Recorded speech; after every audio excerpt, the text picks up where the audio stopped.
Hello, everyone. This is Lauren Steiner here with a remote edition of the Robust Opposition from Santa Monica at an election watch party for Pat Harris.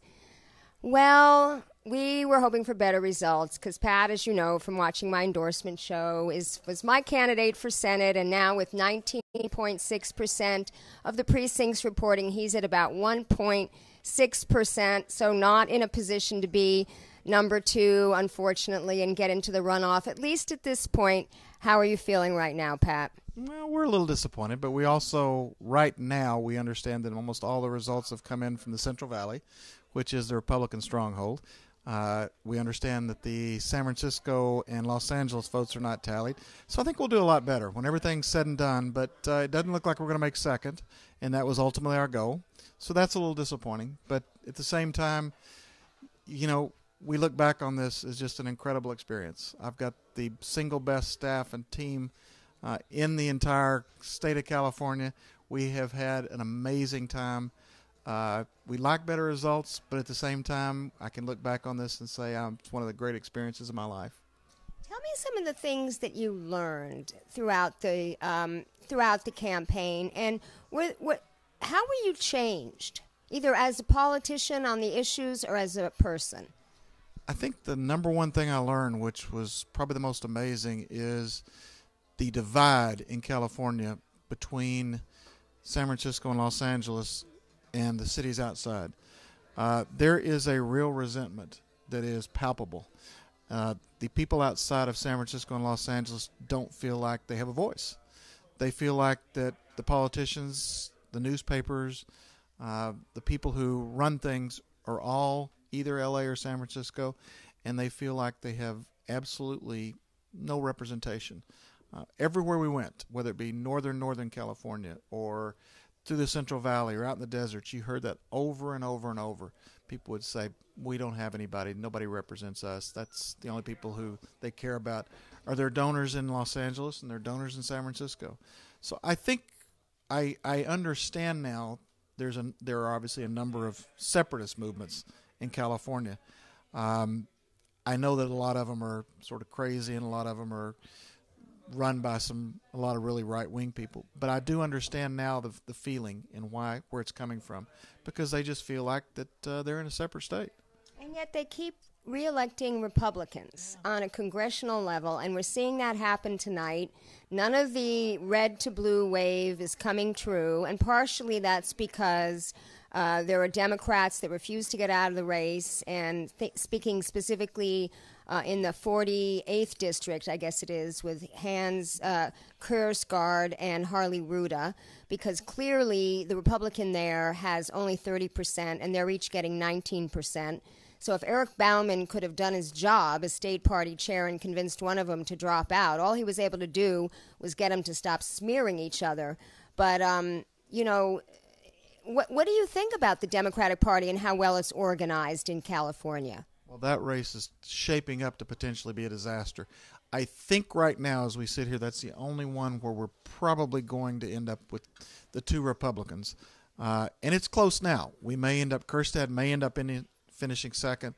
But the fact that the Democrats could not get together and basically say, okay, we're going to rally behind one candidate, the other candidates need to get out. Because if there was only one Democrat in that race, they would be in first place and they would beat Dana Rohrabacher. I don't have any question in my mind that they would beat Rohrabacher.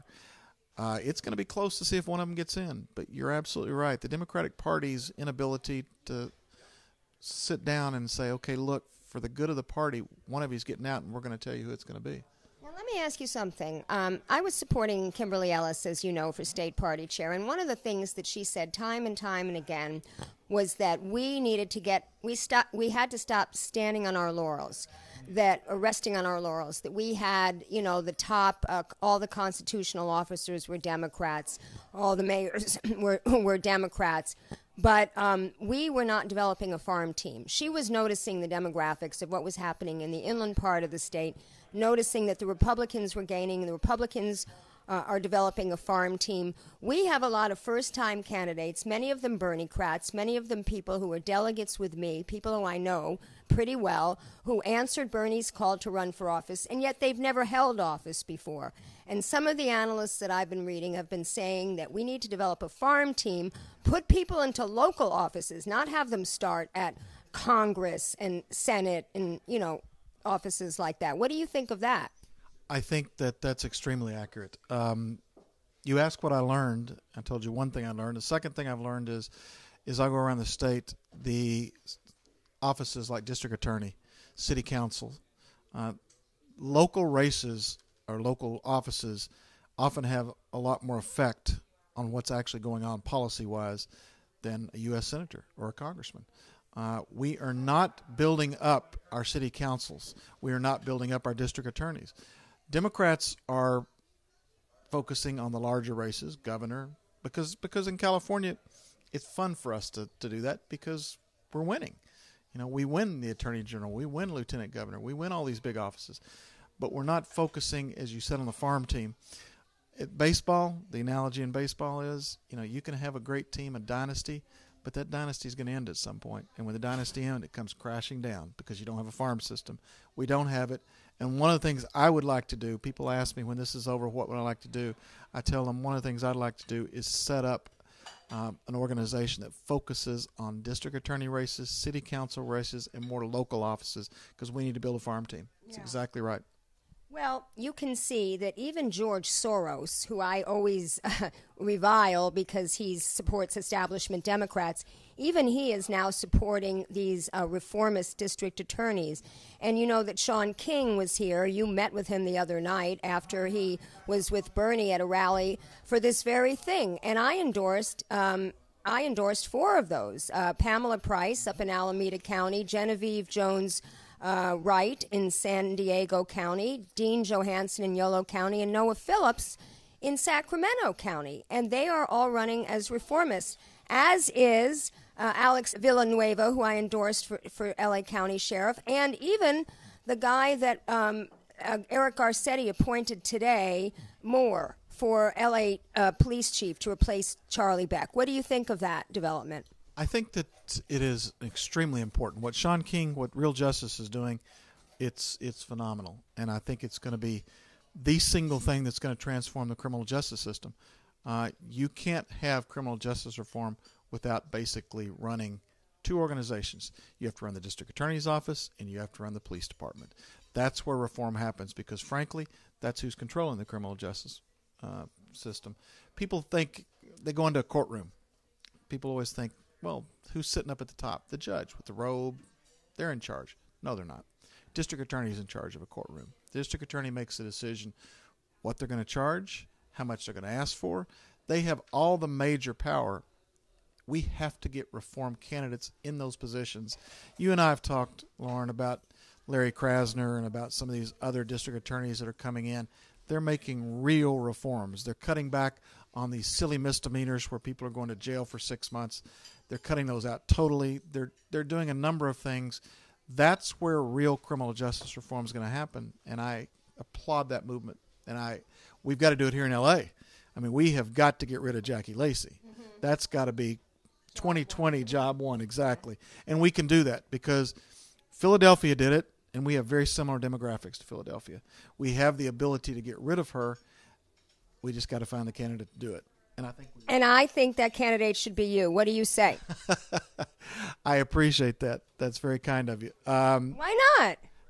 I am not, as has been evident in this campaign, I am not good at raising money. I cannot ask people for money. I'm just incapable of it. It's not in my makeup, and I've learned that throughout the campaign. So we need to find somebody who's better at it, somebody who can raise the money. I can help. It's interesting. I can raise somebody else's money. It's very hard for me to ask it for myself. So we need to find a candidate, and I'll help them raise the money, and I'll help them get elected. But it needs to be somebody who's better at it than I am. Yeah, but listen, what if we got Shawn King to help raise the money and Michael Kieschnick, who's behind him? He's a wealthy man who started Credo Mobile up in San Francisco. We got guys. We got guys that can raise the money for you, Pat. If it was something where the money was available, then it was something I'd think about. I just, you have to look at yourself and you have to look inside and say to yourself, what are you good at? What are you not good at? And I began to recognize throughout this campaign that what I'm not good at is asking people for money. Right, but you have the qualifications as a criminal justice attorney and as a civil rights attorney and representing the little guy. You have the right orientation. I think you'd be exactly what they're looking for. I have a background. There's no question. I have the background, and I think someone very similar to me needs to run. I just think it needs to be somebody who's better at raising money. You think it needs to be a person of color? I was talking to Shawn King about that, and I told him I think that ought to be the first place we look. We talked about some potential people. Finding somebody who's willing to do it is always the hardest part because, you can find good candidates. You can find people who have great resumes, but finding somebody who's willing to go through it, Shawn and I were talking about this the other night. It's got to start now. You're talking about a 2020 race. You're 2 years out. It needs to start now. And somebody who's willing to make that commitment and willing to put their lives on hold for 2 years and do all the things that's required, that's not an easy thing to find. Yeah. So I think there are people out there with a resume. Finding somebody who's willing to do it's the problem. Yeah. Now let me ask you about this Moore, who is the new police chief. I forget his first name. General Jeff Page, who I've had on my show, and I've actually gone down and worked with him on Skid Row because he is kind of the unofficial mayor of Skid Row, if you will. He's an activist for the homeless that voluntarily made himself homeless, doesn't take a dime for the work that he does, was trying to get the Skid Row Neighborhood Council formed so that that community could have real representation, and the business owners gamed the system. They were all able to vote online for whether there should be a neighborhood council or not. And, of course, the homeless people do not have smartphones, so they could vote online. He met with Moore, and he thought he was good. He said he's very interested in real community policing. In other words, where the police are actually a part of the community and they provide help for the community. They know the people in the community the way police used to. Alex Villanueva was telling me about that, the old days. Versus, doing everything from their cars. And so they're somebody that the people are not afraid of. Do you know anything about him? What are your thoughts? I do know a little bit about him. I know he is a proponent of community policing. I have mixed feelings about community policing because on the one hand, there is a sense of putting the police in the community, having them interact. I actually wrote a paper about this in law school. It's sort of like the old Andy Griffith show where Andy Griffith would actually, go take in people's laundry and be the sheriff because he was just a part of the community. I have very positive feelings about that, but also part of community policing was based on a book called Broken Windows. And part of community policing is also emphasizing minor crimes. It was called Broken Windows because you try not to, if a window's broken, you fix it as part of cleaning up crime. Well, that was Bill Bratton. He brought that from New York to Los Angeles. Very much, exactly. And so you get a lot of minor crimes charged, and people put in jail for very small things to clean up a community.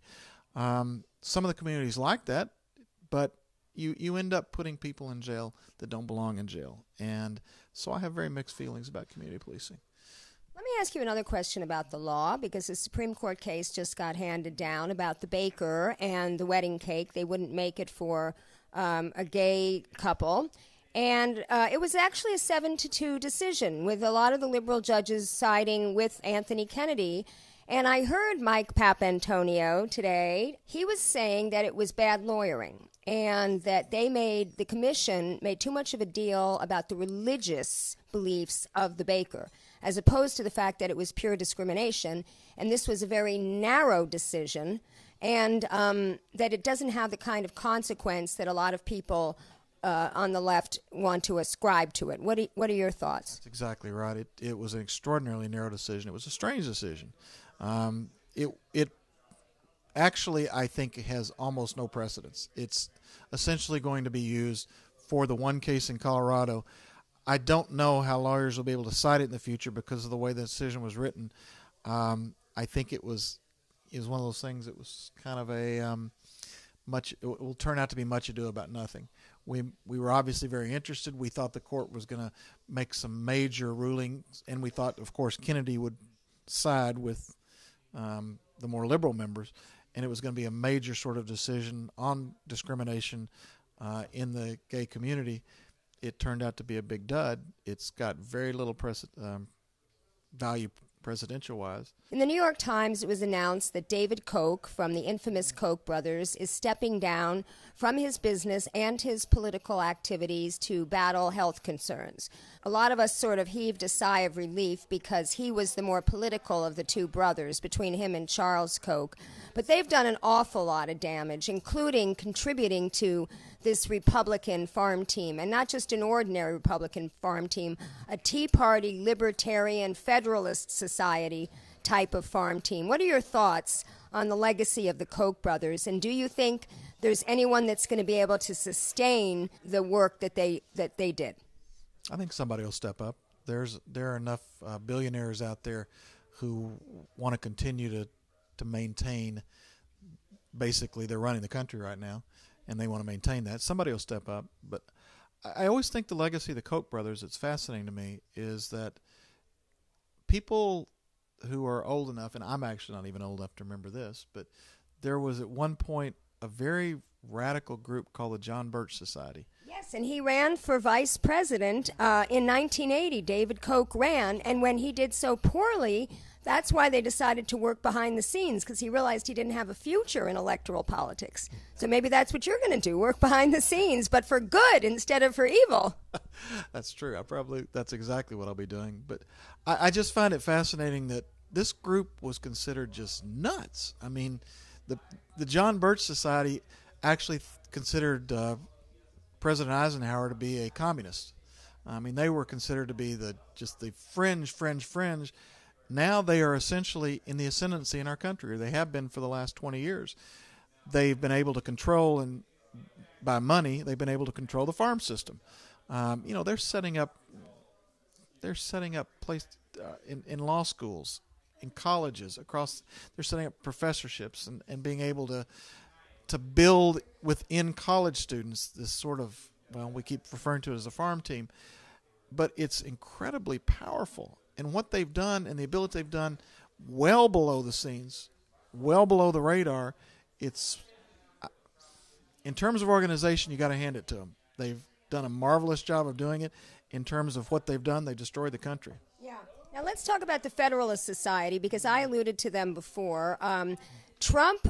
The Republicans were very good at blocking all of Obama's nominations. Now, Obama is a neoliberal corporatist, but in the area of judges, I think he would have appointed some pretty good judges. I mean, Merrick Garland was a little bit more centrist than I would like, but he stupidly thought if he appointed someone centrist, they might give it to him, and of course they didn't. They withheld that for a year, which was a travesty. He should have done a recess appointment.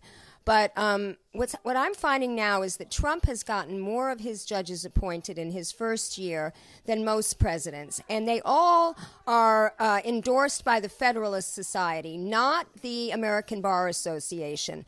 And the Federalist Society has a very conservative view of jurisprudence. Could you tell the viewers more about them and how decisions are decided when you are a judge who has that orientation? Yes, the Federalist Society is one of the groups the Koch brothers have helped sponsored. They actually started it in law schools. The Federalist Society had its sort of coming out party in law schools. And when I was actually going through law school, you saw the Federalist Society, they were pushing it, and they were putting money into it. It was one of the few organizations in law school that had any money. Most organizations, if you wanted to put something together, the students would throw in $10 each, and that was an organization. The Federalist Society was well-funded in my law school and in law schools all across the country.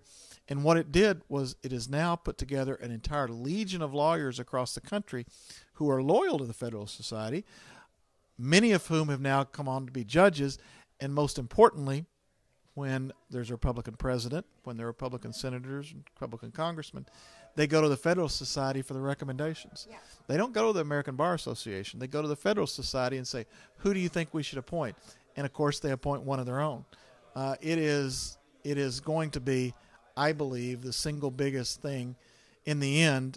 Well, there's so many things the Trump administration has done to destroy the country, but appointing these Federalist judges and obviously having the appointment to the Supreme Court will probably cause the most long-term damage of anything Trump does. Yeah, and how do they decide cases? Like, give us a typical Federalist Society position. The Federalist Society claims to be, very strict constitutionalists. They don't feel like that the Constitution is a static document to them, and they feel like that you try and determine what exactly the intent of the founders was.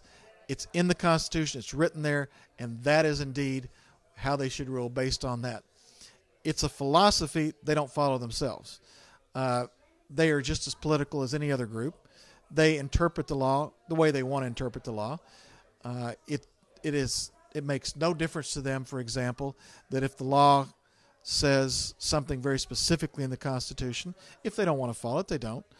Justice Scalia was the biggest hypocrite on the Supreme Court that we ever had, because he would sit there and talk about how we've got to follow the language of the Constitution, and then he would just create arguments out of whole cloth.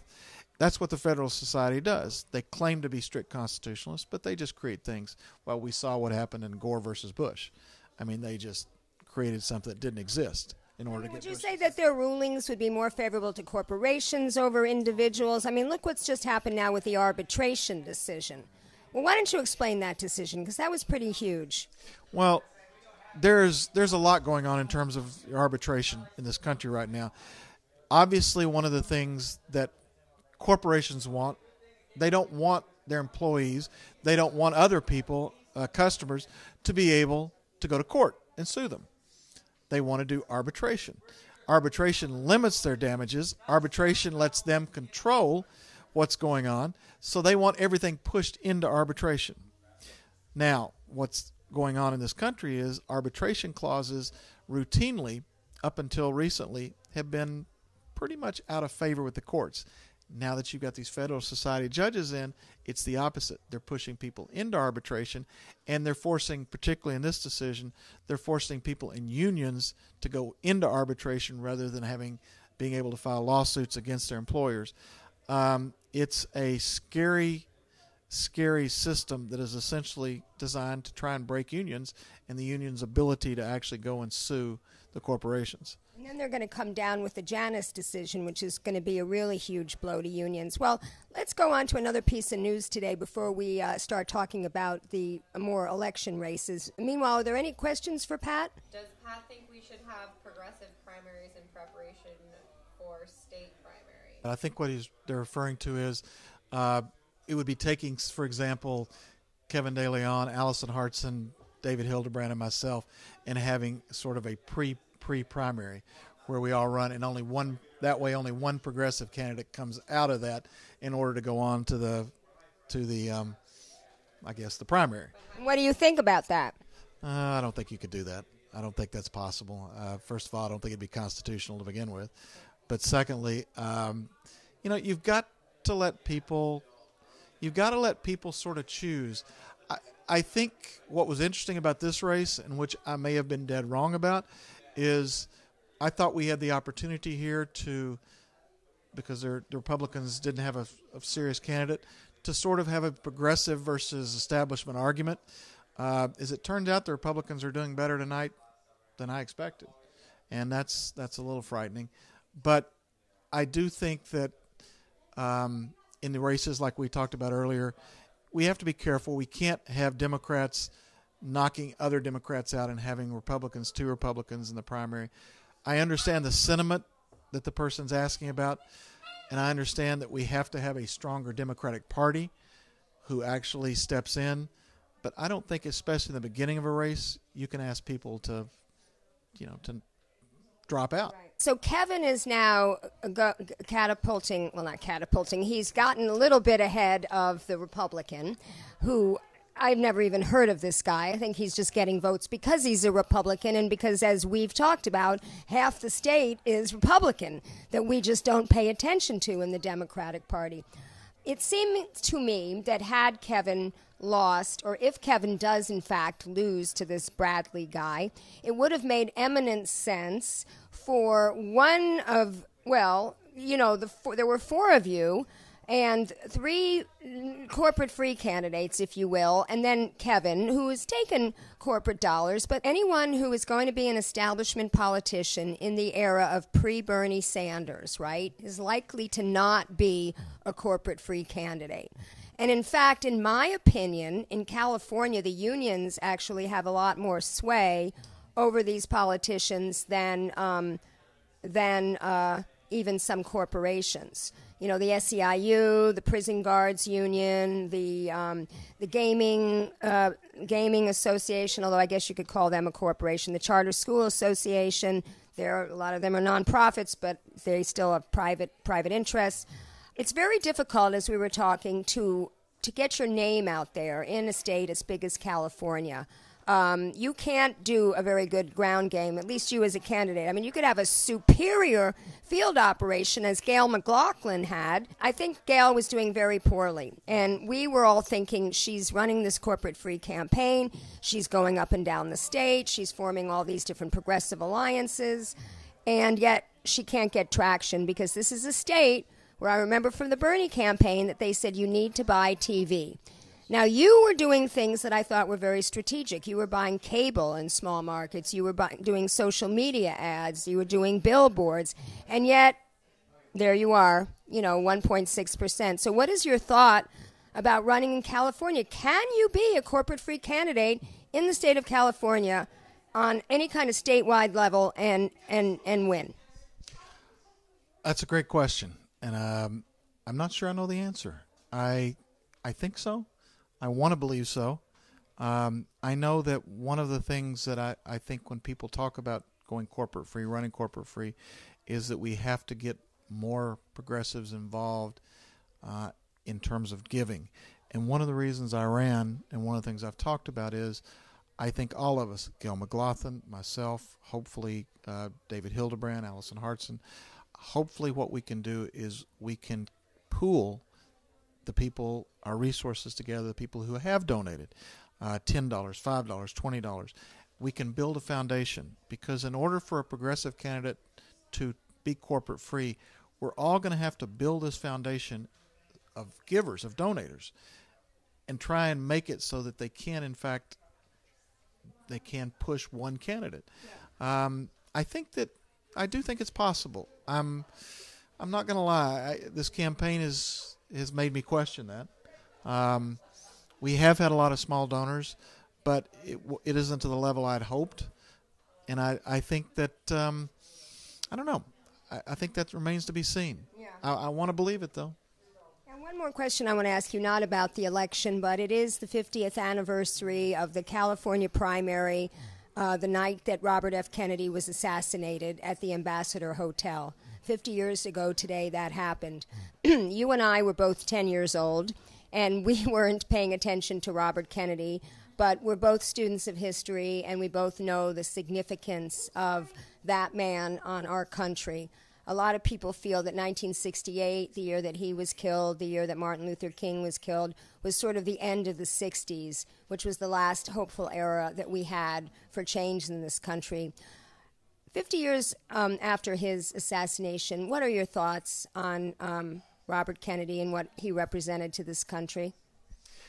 I think that Robert Kennedy represented to an entire nation, an entire group, not just Democrats, but beyond that. He represented sort of a vision. He was the last politician I can remember who represented a vision of sort of this country as just a utopia almost. Obviously, we knew we had problems. We had the Vietnam War. We were going through a lot of things with civil rights. But Robert Kennedy, to a lot of people, he was sort of the embodiment of what was great and what could be and what the possibilities were. And it was like with his death, it ended that. It ended the feeling of optimism and the possibilities, and it just became, I know that for many people that I've talked to later on, and they said that was just for them, that was sort of the end of their, after, of course, obviously with Martin Luther King's assassination and then Robert Kennedy, it was just sort of an end to their feeling that politics could be anything good. It could be glorious. There could be this incredible country that he talked about. And I don't know that, frankly, I don't know that 50 years later we've had anybody who's captured that. No. And as you're talking, I'm remembering the song by Don McLean, American Pie, The Day the Music Died.